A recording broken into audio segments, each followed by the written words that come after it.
Hi, this is Corey Johnston, and today's lesson is going to take place in Luke's 14th chapter. We're going to try and make it all the way up until the 24th verse. If not, we'll cut short at 14. But there are a few things we have to review in the 13th chapter, which are relevant to the material we're going to be reading today. In the opening bit of the passage we're going to cover, he heals on the Sabbath for the fifth and final recorded time. That doesn't mean there was other healings. There wasn't other healings on the Sabbath. It is only to say that these are the 5 occasions that Luke records. And then he uses a parable of a banquet, and then he expands with another parable. If we have time to cover that range, it's the parable of a heavenly banquet analogous to the kingdom of heaven. So there's few things. One is, just a call to repent. Another is the issue of a fig tree. But in the fourth of the fifth sabbatical miracles are recorded in the 10th through 17th chapter of the preceding chapter. We're not going to read every verse, but it's long story short, he's teaching in the synagogue on a Sabbath, and there's a woman who'd been crippled for 18 years, bent over, unable to straighten up at all. And Yahshua, seeing her, called her near and said, "Woman, you are loosened from your weakness." And he laid his hands on her, and immediately she was straightened and praised Elohim. But the rulers of the synagogue responding, much displeased that Yahshua had healed on the Sabbath, and said to the crowd, "There are 6 days on which men should work, so come and be healed on them, and not on the Sabbath." So the power is in his hands, it's in his words. This woman had been crippled by Satan, eventually he says, for 18 years, her paralysis, and he just instantly alleviates, gives her a new leaf on life. And no one could argue with that if he had did it on any other the way of the week, but the religious ruling establishment is petty and paranoid and determined to trap him. In this they see as a violation of their interpretation of the Mosaic law. It wasn't a violation of the Mosaic law itself, because he is the master of the Sabbath. Then the master answered and said, "Hypocrite, do not each one of you on the Sabbath loosen his ox or his donkey from the stall and lead it away to water? And this one, being a daughter of Abraham, whom Satan has bound, look, for 18 years, should she not be loosened from this bond on the Sabbath?" And when he said this, all his opponents were put to shame, and all the crowd rejoiced for all the splendor being done for him. Now, in the Sabbath miracle we're going to read today, they are stunned in silence. They do not muster any argument, but he silences it all the same. He says, get your priorities in order. If your own son or if your own ox, your own farm animal fell into a ditch, would you not expend the necessary energy? And in one of the earlier sabbatical healings in the 6th chapter, he says, is it better to do good or do evil, to save life or destroy it? So, of course, life takes the precedent, and he gave her a new lease on life. Living as a hunchback is no way to live at all. She was, and this was a satanically sent affliction that had injured her for 18 years, and he loosed her from the bond. And then he breaks into 2 parables of the kingdom of the heaven, the first of which is a mustard seed, the smallest of all seeds, but through it can grow an imposing plant. So from the smallest seeds, great things can come to pass. And leaven, in that it spreads. Leaven is the physical force which gives the motion to the rising in bread, so too is the kingdom. And then there's he's walking away from the synagogue. There's a passage in this, and then he speaks much of what we're going to hear in his parable of the kingdom banquet, in that it's going to be exclusionary. A lot of people are not going to make it. "Strive in to enter through the narrow gate, because many, I say to you, shall seek to enter, and shall not be able." So those who are going to be clamoring for entrance, those who can claim that they were descendants of Abraham, are going to be in for a rude awakening, because the path is narrow, and broad is the way to destruction, and the only way is through the way, the truth, and the life. "When once the master of the house has risen up and shut the door, and you begin to stand outside and knock at the door, saying, 'Master, Master, open for us,' and he shall answer and say to you, 'I do not know you, where are you from?' Then you shall all begin to say, 'We ate and drank in your presence and taught in your streets.'" So they were using the fact that he had dined with them, he knew them, and in human terms in this left, but he's going to say he doesn't know them when it matters most, when they get to the judgment of heaven, determining their eternal destiny. But he said, I say to you, I do not know you. Where are you from? Depart from me, all you workers of unrighteousness. So those who were intimate and familiar with him could still be estranged. Just look at Judas. He was on the Messiah's team, and he was the son of perdition. So proxy to his presence is no guarantee of salvation. Then he weeps over, the Pharisees threaten him, saying, Herod is going to kill you. He calls them a fox, and he's determined to go en route to Jerusalem to his final day, his hour of crucifixion. And then he weeps over Jerusalem for their poor report card of murdering the prophets, and they're eventually going to murder him. And this is the 14th chapter, first verse, lesson itself, Gospel of Luke. And it came to pass, as he went into the house of one of the rulers of the Pharisees to eat bread on the Sabbath, that they were watching him closely. So this is not the first time that he has been a guest in a Pharisee's home. In the 7th chapter, he was a guest of a Pharisee by the name of Simon. And of course, there's controversy there, but there's bound to be controversy because this is the Sabbath, and they were watching him closely. They were dead set and determined to prove that he was a breaker of laws and that he deserved death. They were determined to kill him at this point. So this was not, the ordinary rules of hospitality. There may have been a facade of hospitality and, mock deference, but for all intents and purpose, he was their enemy, and they brought him there because it was the Sabbath, and they brought someone in need of healing as a test to him. And see, there was a certain man before him suffering from dropsy.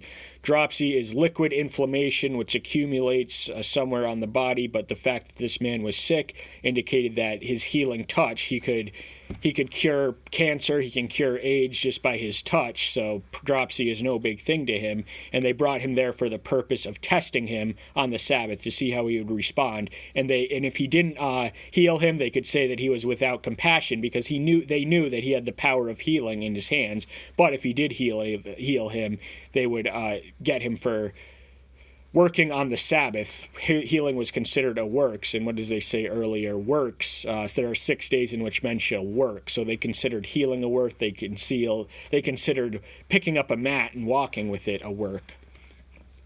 And Yahshua responding spoke to them, learned in the law and Pharisees, saying, Is it right to heal on the Sabbath? So these men were the upholders, preservers, custodians, gatekeepers, and upkeepers of the Mosaic law, the Torah. And he asked them a question, is it right to heal on the Sabbath? Now, according to their interpretation, the writings of Moses say nothing about healing on the Sabbath. They took it upon themselves. They had about 39 additional injunctions that they passed off by authority, oral tradition, that they written to law, and it wasn't binding and it wasn't authoritative. So he was not in violation of the Mosaic law, which he honored perfectly and came to fulfill and complete. According to them, that healing was a big no-no. Any physical activity, you could not walk. A Sabbath day journey prohibited an ancient Jew from traveling more than a mile from their own home. But they were silent, so taking hold of him, he healed him and let him go.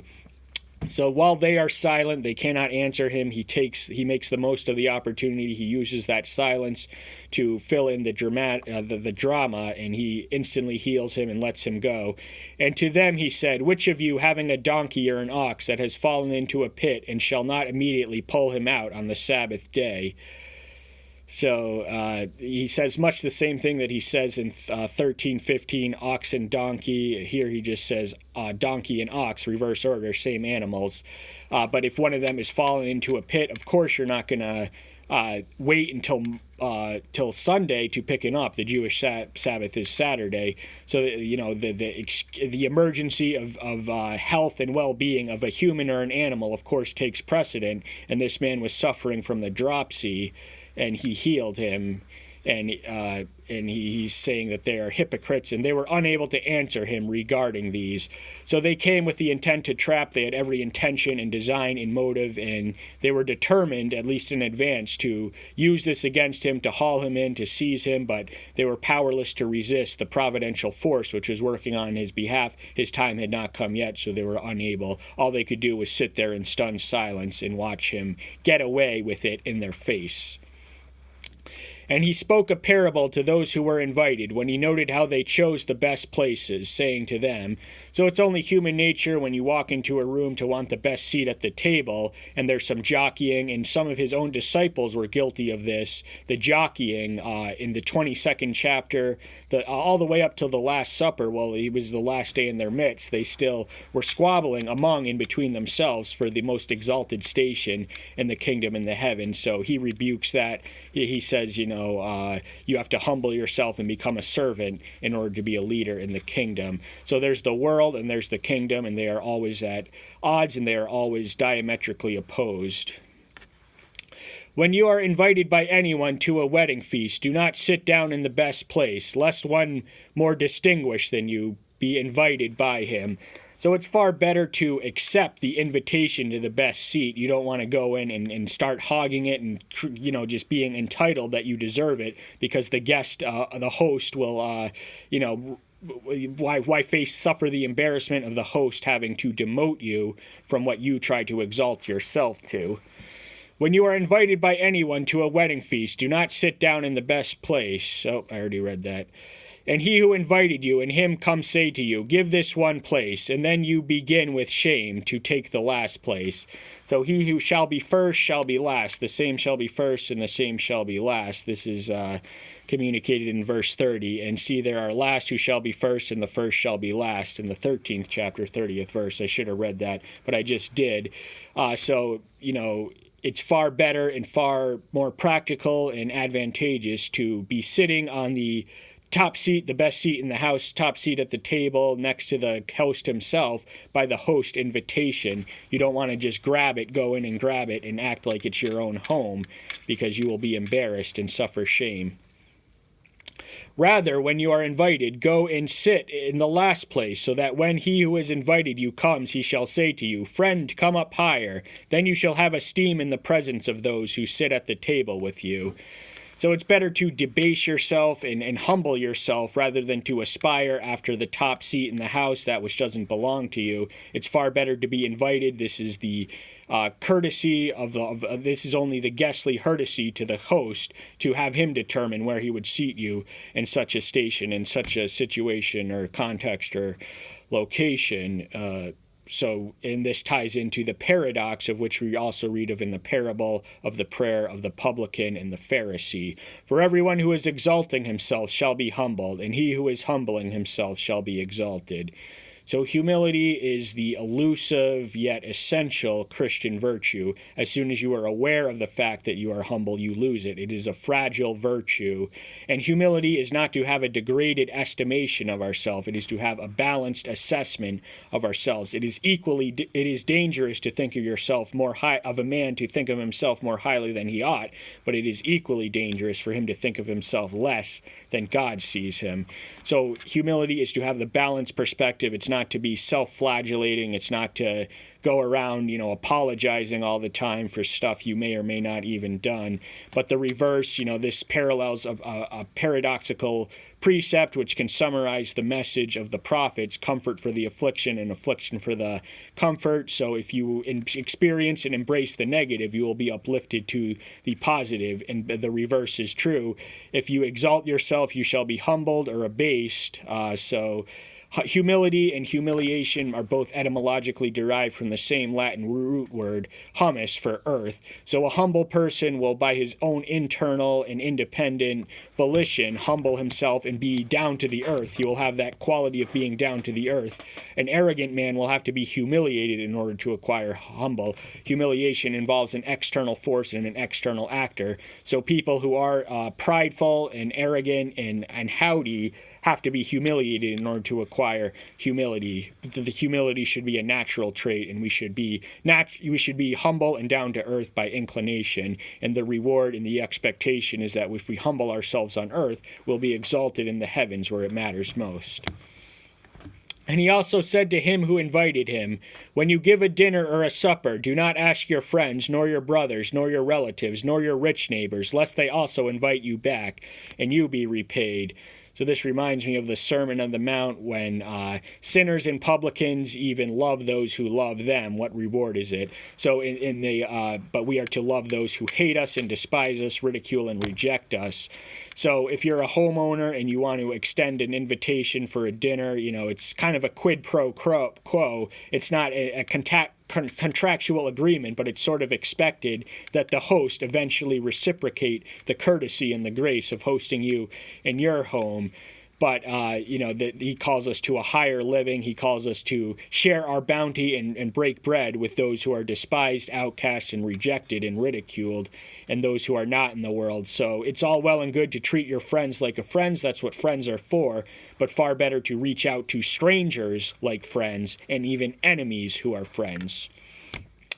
But when you give a feast, invite poor ones, crippled ones, lame ones, blind ones. And you shall be blessed, because they do not have to repay you, for you shall be repaid at the resurrection of the righteous. So these are the last types of people anyone would objectively speak want in their home. The poor, the poor, the crippled, the lames, the blind. These are people, charity cases. The only reason they could be invited was because someone kind of feels bad for them. But we are to invite them regardless. We are to extend our bounty. We don't have to literally invite them into our homes to eat, but we can give them some spare change, a sufficient amount to eat, or we can buy them a sandwich when we encounter them on the street, and then we will be blessed, because what reward have the publicans and the sinners who love those who love them? They have their reward in this, but love has to begin somewhere, so why not extend the one to save you? And it is an act of love and sacrifice to give without an expectation of a return or a reward, but we are accumulating our reward in heaven, even if we go unrewarded on the earth. And the resurrection of the righteous, now there is a general resurrection. The dead and evil, the spiritually dead and evil will be resurrected, but they will not inherit the bodies. The resurrection of the righteous are resurrected not because they are righteous in themselves, but because they have accepted the imputation of the alien righteous, which is not our own. We are resurrected through the first fruit of the resurrection because he was righteous and not our own. We have to be clothed in his righteousness to make it to heaven. This is the second parable, so we're actually going to have ample time to take it all the way up to the 24th verse. And when one of those who sat at the table with him heard this, he said to him, "Blessed is he who eats bread in the reign of King of Elohim." So this is a response to the parable, but he doesn't offer any gimmicks or expectations. He says that not everyone is going to be blessed. Of course, it's self-obvious. Blessed, anyone who gets there and eats at the feast and salvation is going to be blessed. But he tells them that the blessing is not automatic. It is not unconditional. The way is straight and narrow, as we earlier read in the 13th chapter. But he said to him, "A certain man gave a great supper and invited many. And he sent his servant at supper time to come to those who were invited. 'Come, for all now is ready.'" So this certain man would have been a man of means. He would have had the ability to finance a great feast and great supper. He would have had servants at his employ, although it is a singular. So he sends one servant as a messenger to summon the invited and give and let them know everything's prepared, but they're going to be rejected rather than accepted. And that is part of the Christian path. We have to embrace rejection. The whole world's not going to like us. We have to grow, live with, and learn from the rejection. But one by one they all began making excuses. The first one said to him, "I have bought a field, and I need to go and see it. I ask you to have me excused." And another said, "I have bought 5 yoke of oxen, and I am going to try them out, and I ask you to have me excused." And another said, "I have married a wife, and because of this I am unable to come." So he who makes excuses is seldom good for or at anything else. These are the words of wisdom from our own Benjamin Franklin, and these excuses are objectively speaking invalid. For example, who buys a field before and inspects it after? You would inspect a field before you purchase it and invest money in it, and so that's an invalid excuse. If you're going to buy a field, you should have already inspected it, and this should not get in the way of accepting the greatest things. There is nothing wrong with attending to your property and possessions and your livelihood, but when we sacrifice the best to lay hold and keep and hold on to what is second best, then we are depriving ourselves of the ultimate blessings. And, you wouldn't buy oxen without trying them out first. This is a weak, invalid excuse. But, he was determined. He used the oxen he had just purchased. Rather than saying, I am going to purchase oxen, he said, I have just purchased these 5 oxen, and I'm going to see what they're worth, see what they can do, see if my investment is worth it. And I ask you to have me excused while I do this. You could have done it before. And, of course, married a wife. Now, are you preparing for a wedding? A wedding, of course, takes precedent over a feast. But if you have married in the past tense, that means it's already a done deal. And so, let the honeymoon's got to end sometime. And there's nothing wrong with getting married or owning farm animals. But remember, if you sacrifice what is best for what is second best, you will end up empty-handed in the resurrection and the judgment.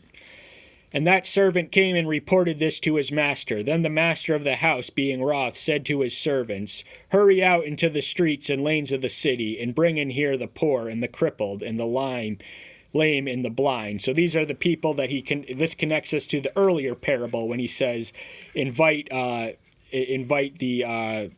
poor, the crippled, the lame, and the blind. We receive that in that exact order. So he is building up off of this. The second parable is informed and influenced by the first, and the master is understandably angry because he had been rejected. No one likes rejection, and it's just part of human nature. We have an aversion and resistance and revulsion to being rejected, but he's going to have his feast one way or the other, so he's going to go to the ones he should have been inviting first. But who are these people? The poor, the crippled, the lame, and the blind were the prostitutes and the publicans who accepted the good news while the Pharisees rejected it. And it also extends to beyond the Jewish people, the 4 corners of the earth that we read of in the preceding chapter, come from the east and from the north and the south and sit in the ring of Elohim. And the servant said, Master, it is done as you commanded, and still there is room. So there is no shortage of space in heaven. It is, the real estate is there. It's going to be a spacious place, but there's going to be plenty of room left over because only a remnant shall be saved. Only a few, only a tiny minority will be saved. This is the fact of salvation. So hell has an appetite that is never satisfied. This is communicated in Proverbs 30, I believe. There's always room. There's always more room for people in heaven or hell. And, you cannot invite enough. Now, many are called, but few are chosen. So the called are the ones who have been invited, and the chosen are the ones who accept the invitation. And the master said to the servant, Go into the street corners and hedges and compel them to come in, so that my house is filled. So he's really scrounging at the bottom. He's a bottom feeder. He's going to the obscurest corners where only the most ordinary, mean, rude citizens would be, and they are given the invitation to eat at his banquet, at his table in heaven. The Father is the host of this banquet. For I say to you that not one of those men who were invited shall taste my supper. Now this is a stinging rebuke and a stern indictment of the Jewish people who had all the resources, had all the advantages. They had the special revelation, they had the writings, they had the laws, they had the prophets, and they neglected the one of whom the law, the writings, and the prophets testified while he was in their midst. They were invited. He gives the call indiscriminately to the weak and the wicked and the righteous alike, rather. But in order to taste the sweet taste of salvation, the incomparable taste of salvation, you have to accept the invitation. So if you reject him, and what does it say in Matthew 10, 32, 33, if you confess my name before men, then I will confess you before my Father. But if you deny me before men, I will deny you before my Father. In the same way, if we reject the invitation, then we are rejecting his acceptance of us. So that's all the time we have for today. Thank you so much. I'm so glad you're here. Stay tuned until next time. I'll see you then. Bye-bye.